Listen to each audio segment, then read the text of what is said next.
Good morning, Stuti. Good morning, ma'am. Stuti, what were the topic we have covered in last class?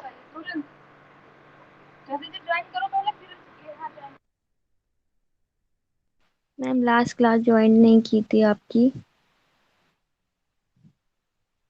Ma'am मैंने air pollution water pollution जो आपने वो पढ़ाया था ma'am वो topic मैंने पढ़ा था। मैम वो मैंने कवर किया था पूरा। Okay, ma'am okay. उसके Just बाद wait, class wait join for नहीं a करी minute. थी। Okay. No problem, no problem. फिर एक बार रिकॉर्डिंग जरूर देख लेना। मेरे ख्याल से यस मैम। अर्थक्वेक और ये सब था। तो यस ठीक मैम। है, just wait for a minute. Okay ma'am.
Okay, so we have completed disaster management, which includes your floods, earthquakes, cyclone, and landslides.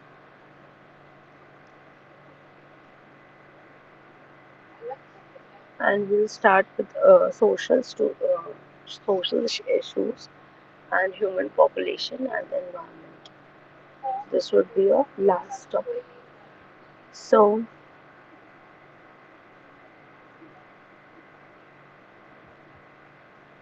there have been some urban problems related to energy.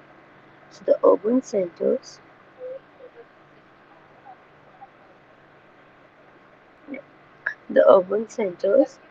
use enormous quantity of energy. In the past, urban houses required relatively smaller amount of energy that we use at present.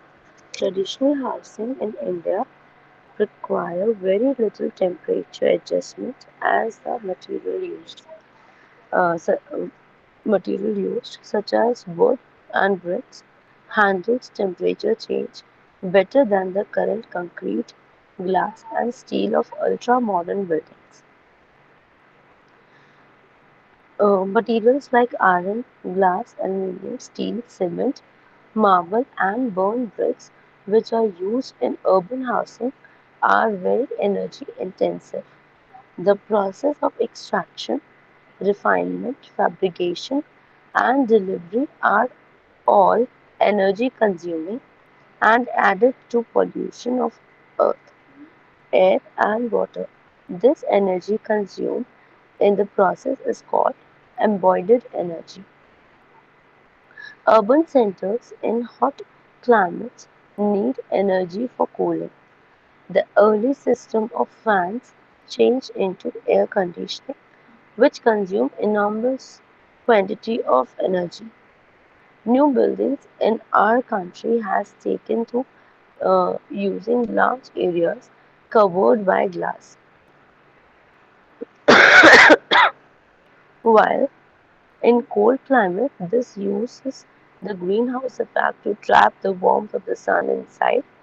In our hot climate, this adds several degrees to the temperature inside. Thus, it requires even more energy to run large central air conditioned units. High-rise buildings in urban centers also depend on energy to operate lifts and an enormous number of lights.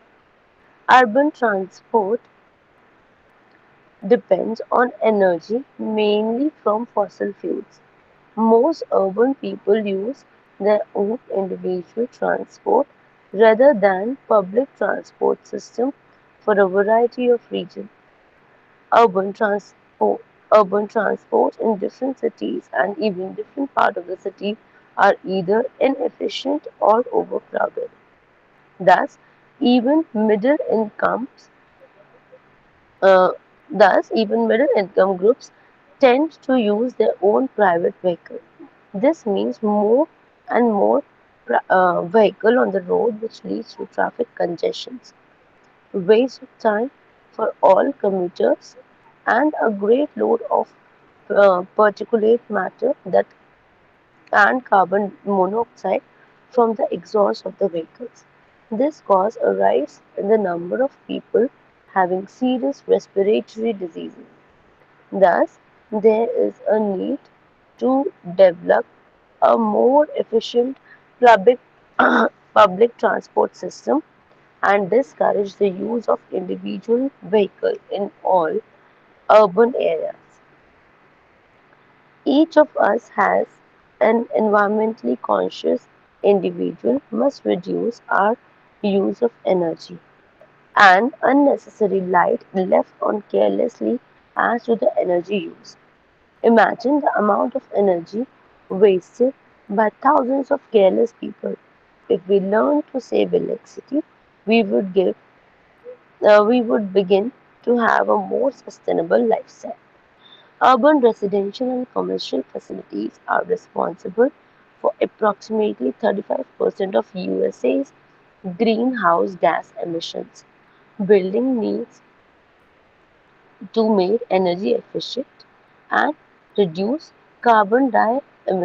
dioxide emissions, which cause heat islands or pockets of high temperature over these urban areas.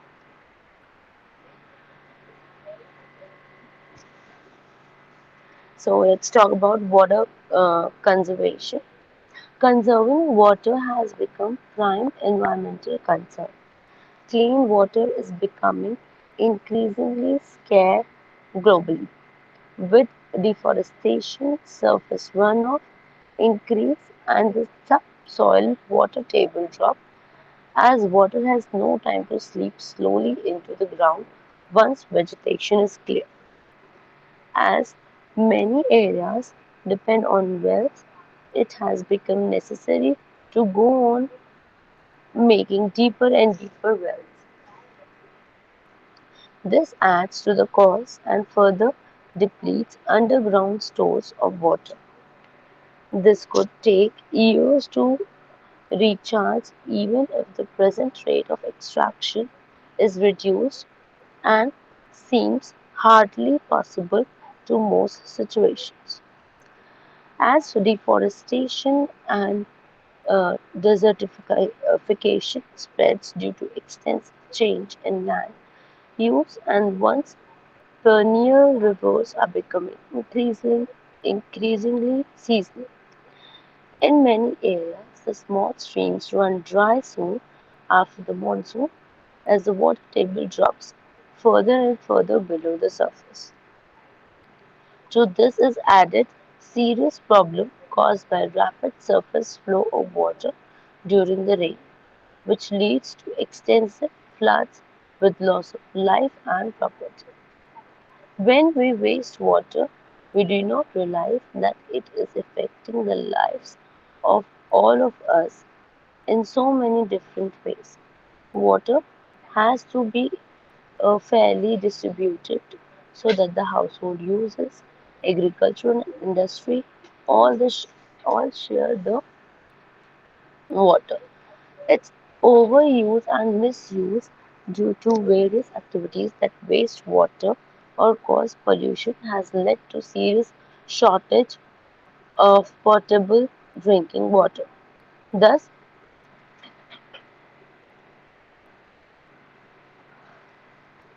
thus, water conservation is linked closely with overall human well-being. Traditional system of collecting water and using it optimally have been used in India for many generations. These have been forgotten in recent past.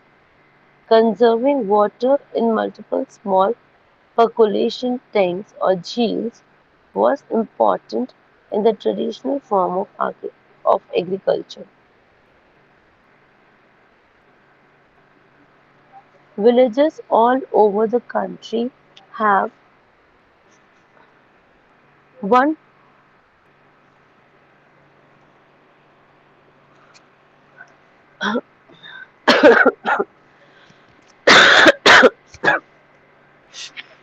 sorry villages over the country have one or more common talabs or tanks from which people collect or use water carefully. As women had to carry to their homes over long distances, this was a time consuming, laborious activity. Thus, the water could not be wasted. Many homes had kitchen garden that was watered by the wastewater. Conservation of water was done in traditional home through a conscious effort. Here we have a case study about Pani Panchayat, Pune district, Maharashtra. I want you to make a report about this. Okay, so make a report about this Pani Panchayat, Pune district, Maharashtra. Okay, Okay.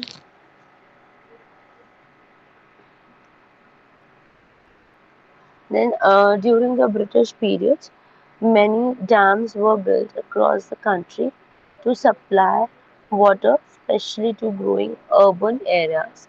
Most independence, Post-independence, India's policy on water changed towards building large dams by expanding agriculture to support the Green Revolution.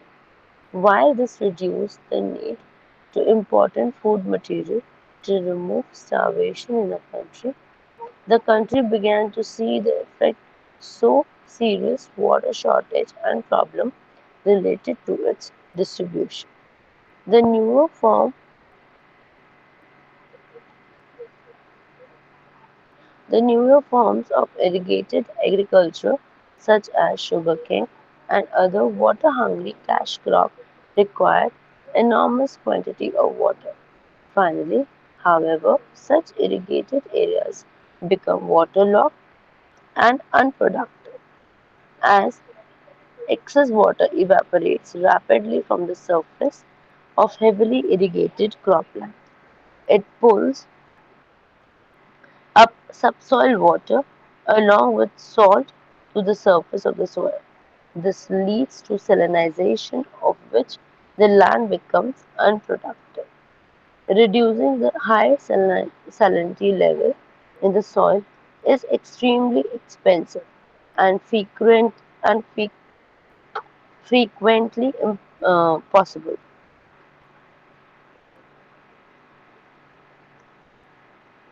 Saving water in agriculture can be done by using the dip irrigation supplies water to plant near its root through a system of tube, and thus we can save water.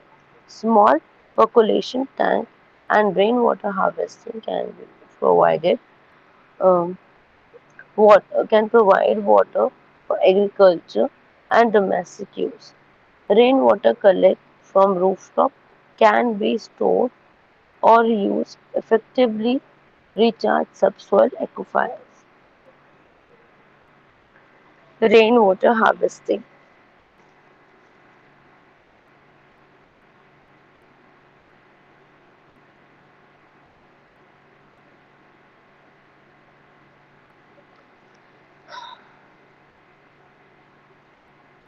As our world faces serious water shortage, every drop of water can be used efficiently becomes a great value.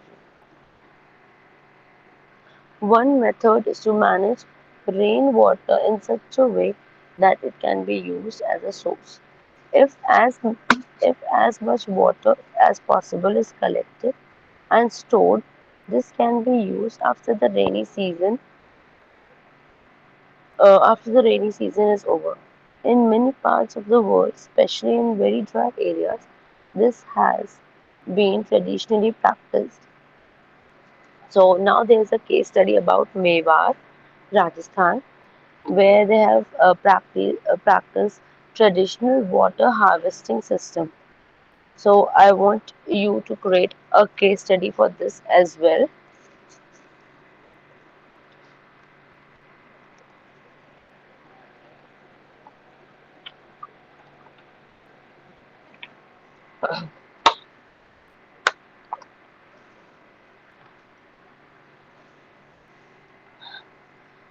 While making the case study, mention about Maid Bandi, Nada or Banda, Himbar, Chak, Talab, Saza Kua.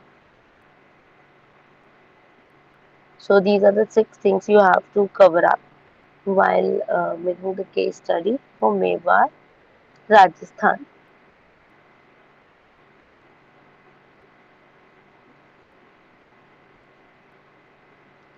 Then what is watershed management? Basically, this is the land management program that looks at a region from the perspective of all its water related issues. It can be used to manage a river from its source to its termination. Watershed management could also be considered the management of a single valley as a unit based on its small stream, saving water from its local source by allowing it to percolate into the ground by nala plugs and check dams instead of allowing it to run off rapidly along the surface during the monsoon. It's a major aspect of good watershed management. This allows underground aquifers to fill so that the groundwater is recharged. Deforestation is a major cause of poor water supply. Foresting such degrad- degraded areas is an important aspect of watershed management.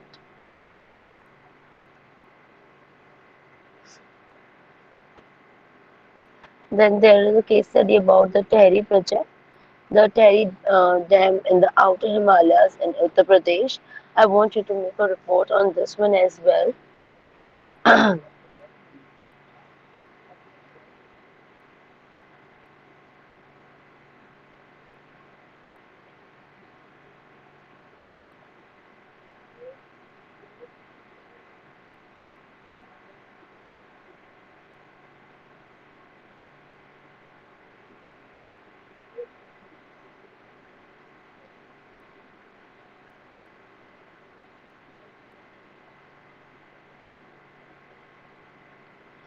Okay,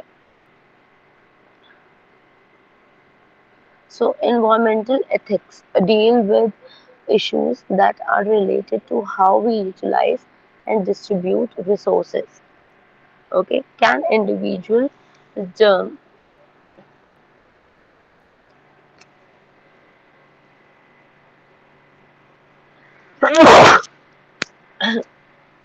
excuse me, can individuals justifiably use resources so differently that one individual uses resources many times more lavishly than other individuals who have barely enough to survive?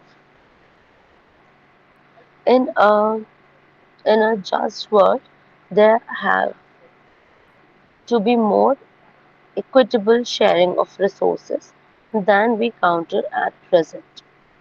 In 1985, Anil Agarwal published the first report on the status of India's environment.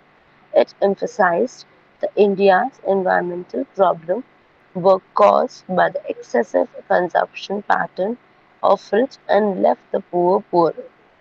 It was appreciated for the first time that tribal, especially women, and other marginalized sectors of our society were being left out of economic development. There are multiple stakeholders in Indian society who are dependent on different natural resources, which cater different directly or indirectly to their survival needs. Anil Agrawal brought forth a set of 8 propositions which are of great relevance to the ethical issues that are related to environmental concerns. The, these include: first,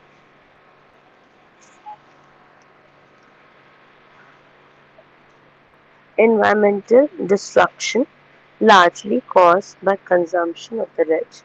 Second, the worst sufferer of environmental destruction are the poor.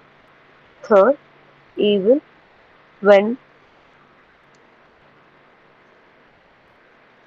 even when nature is being recreated, as in afforestation, it is being transformed away from the need of poor towards those of the rich.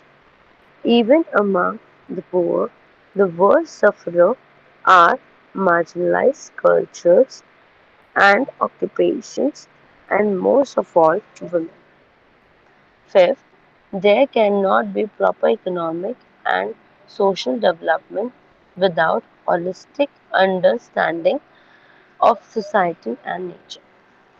Sixth, if we care for the poor, we cannot allow gross nature product to be destroyed any further. Conserving and recreating nature has become our highest priority. Gross nature product will be enhanced only if we can arrest and reverse the growing alienation between people and the common property resources. In this, we will have to learn a lot from the traditional cultures. And the last is, it is totally inadequate to talk only of sustainable rural development as the World Conservation Strategies does. We cannot save the rural environment or rural people dependent on it unless we can bring about sustainable urban development.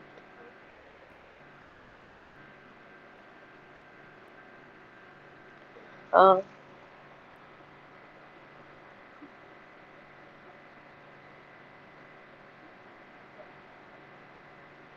I think uh, huh, this is enough for today. Um in next class, write we'll study about right to animals and other ethics like need to gender equality, and we'll also study about Chipko movement, the Gandhian way of life, Shantiniketan moral education in nature, and so on. So it's okay. Uh, we are ending our class right now. What you have to do is you have to create a report or on the case study. Just write down the few points about all the topics. Okay. Okay, ma'am. Thank you. Okay. Thank you for today. Thank, thank you, ma'am.